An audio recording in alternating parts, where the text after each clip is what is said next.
it feels a little strange to say that a Good Friday service is beautiful. But this has been beautiful. The final saying, Father, into your hands I commit my spirit. There is an expression, maybe you could call it a saying, and it gets thrown around sometimes. You'll hear it, always with the best of intentions, that the safest place to be is in the center of God's will. And I've always thought that Jesus would beg to differ. Because when Jesus was praying in the garden before he was arrested, knowing what was to come, Jesus asked out. He asked his Father to spare him the agony of the cross, which by the way was more than he had to do. Jesus could have just opted out. He could have just said, thanks, I'll pass, catch you on the other side. Could have said, thanks, but no thanks. But instead he said, Father, if it is possible, let this cup pass from me. But if not, may your will be done. And some 500 years before the prophet Isaiah, he wrote this description of what being in the center of God's will meant for Jesus. In Isaiah 53, he writes this, surely he took up our infirmities and carried our sorrows. Yet we considered him stricken by God, smitten by him, and afflicted. But he was pierced for our transgressions. He was crushed for our iniquities. The punishment that brought us peace was upon him, and by his wounds we are healed. We all like sheep have gone astray. Each one of us has turned to his own way, and the Lord has laid on him the iniquity of us all. He was oppressed and afflicted, yet he did not open his mouth. He was led like a lamb to the slaughter, and as a sheep before her shearers is silent, so he did not open his mouth. By oppression and judgment he was taken away, and who can speak of his descendants? For he was cut off from the land of the living. For the transgression of my people he was stricken.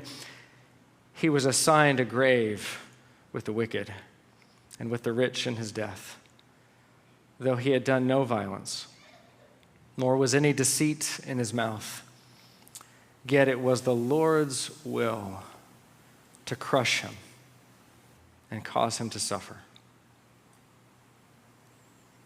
There are some who, when they read this, when they consider a God who would give up his own son to suffer and to die, they're understandably horrified. I mean, after all, what kind of a loving God would do such a thing to his own child, no less? And they conclude that a God who could do this to his son must be a monster. And it's easy to overlook and to forget that Jesus, he had a choice. This was his choice. That's what makes his sacrifice so remarkable, because it wasn't done under coercion. God didn't force him to accept the cross. Jesus could have said to the world and said to us, you're on your own. You got yourselves into this mess. Good luck getting yourselves out. But instead, he chose to submit to the Father's will, to be right in the center where he would be crushed, trusting that this was the only way to save us from our sin. But it does seem pretty extreme, doesn't it? If you read of Jesus' torture, you read of his agony, to be flogged, to be beaten, to be mocked, spit upon, humiliated, stripped naked, nailed to a cross for all to see and to jeer and to laugh and to mock. It's pretty extreme. I mean, are we really that bad? Are we really that lost? I mean, sure, there are some horrible people in the world who do some really horrible things. We all know people who are unkind and greedy and selfish and messed up in all sorts of ways. And yes, we've all got our own problems. But this level of agony and torture and suffering, death, was it really necessary? And see, the struggle we face is that we fail, our brains and our hearts fail to adequately comprehend the depth of our problem. We are painfully naive to the danger of sin, to the reality of sin. We're sort of like children who've never learned stranger danger when it comes to sin. You know, when children are young, when they're small, it's hard for them to believe that there are people out there who can take advantage of you or hurt you if you're not careful. And for some kids, it takes a while to figure that out. When I went off to college, I can say with confidence that I was far from the most savvy, streetwise, 19, 20-year-old, college student. But at school, I met other students who made me look like a wizened man of the world. I mean, they were so clueless. They were so naive. I remember this one time, I was going to school on the north side of Chicago, and we got on the L to go into the city, and on this car that we happened to be on, there was a man on there, and he was playing a game. He had this little table with 3 cups and a ball. You've seen this. And he would mix them all up, and he was taking bets. And I still remember it very clearly. He would say, show me 20, win 20. Show me 20, win 20. And so when he started, couple of people, I got 20, and they won. Interestingly enough, by the end, I realized that they were in on it because this was all a scam. Like, this was a racket. He could have won at any time. You only won when he wanted you to win. But the way he set it up, the first few people, they win. And then the bets start to get a little bit higher, and a few more people start to lose, but still there's some people who are winning. And I'm watching this happen, and I thought, who would possibly be gullible enough, just naive enough to possibly bet any real money to this person? Clearly, he's just going to take your money. And then I heard my friend Evan say, I've got 20. And I thought, oh no. Evan, what are you doing? Needless to say, Evan never saw that 20 again. See, it's easy, especially when you're young. Maybe you grew up in kind of a sheltered, safe environment, to be naive about the world out there. But can I tell you, you can live to be 100 and still be naive to the world inside of you, to never really grasp how broken you really are and how we contribute, all of us, to the world's brokenness with all of our so-called little acts. They're always little, right? Little acts of selfishness and greed, of self-indulgences, little acts of deceptions, little lies, little guilty pleasures. But all those little sins, they're little in the way that a malignant brain tumor in your brain might seem very little, but can still kill you in the end. See, one of the dangers of a physical disease, like some cancers, is that they can go undetected for so long. You might feel and look perfectly healthy, and initially those symptoms can be so subtle that you go on able to ignore them, all the while the disease grows and it spreads. And thankfully, we live in a society in a time where most of those diseases, they are not contagious, but that's not always the case.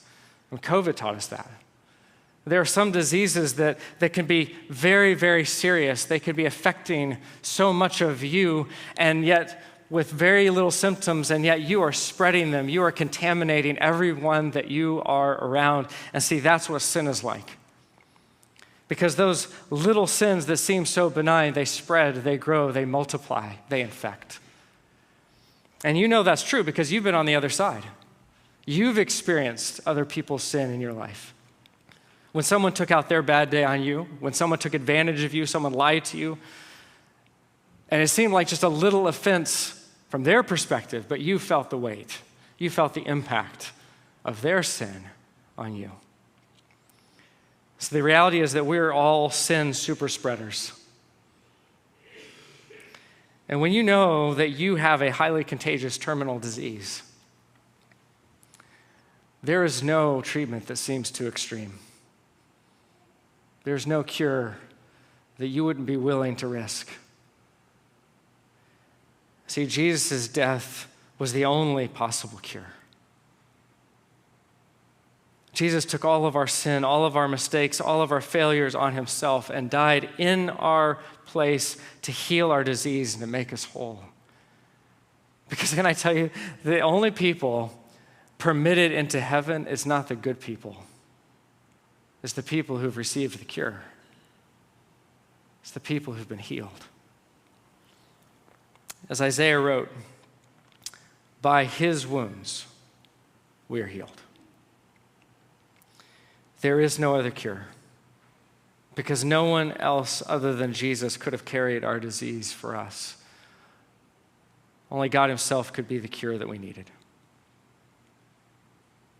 When Jesus cried out, Father, into your hands I commit my spirit, this wasn't a twist in the story.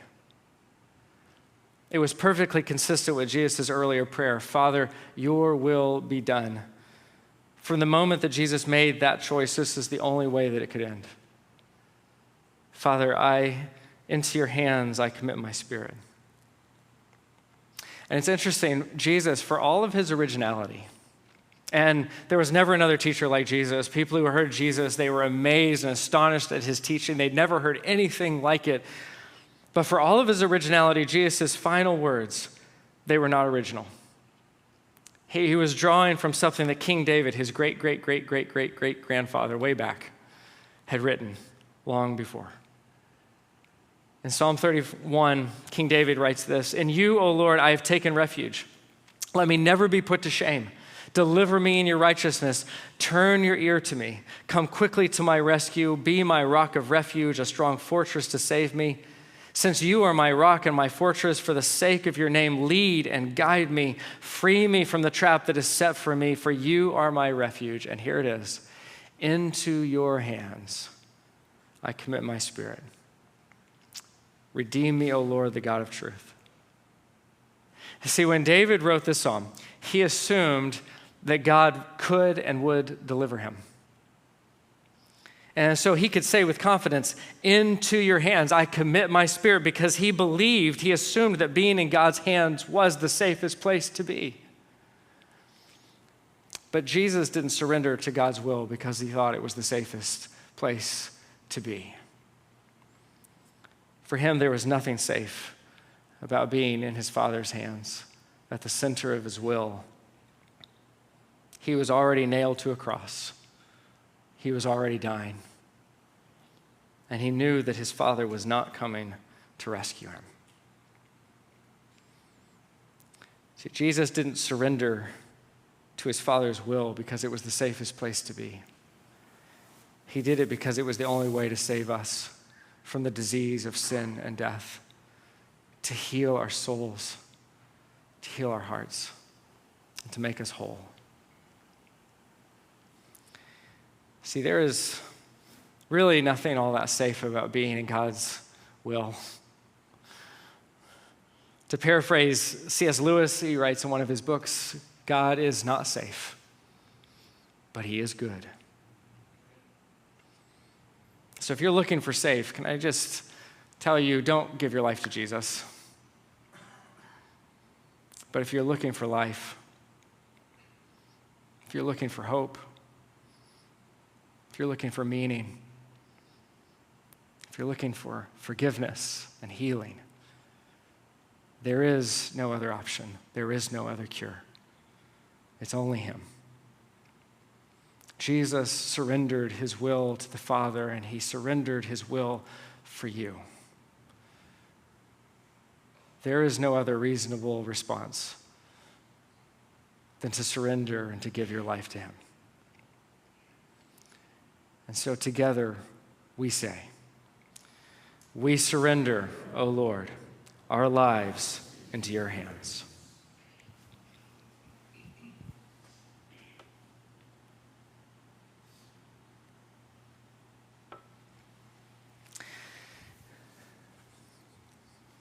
Father, as Jesus surrendered his life, his spirit to you on the cross on our behalf, we're humbled, we're overwhelmed that Jesus, you would consider dying for us, that you would consider us worth dying for.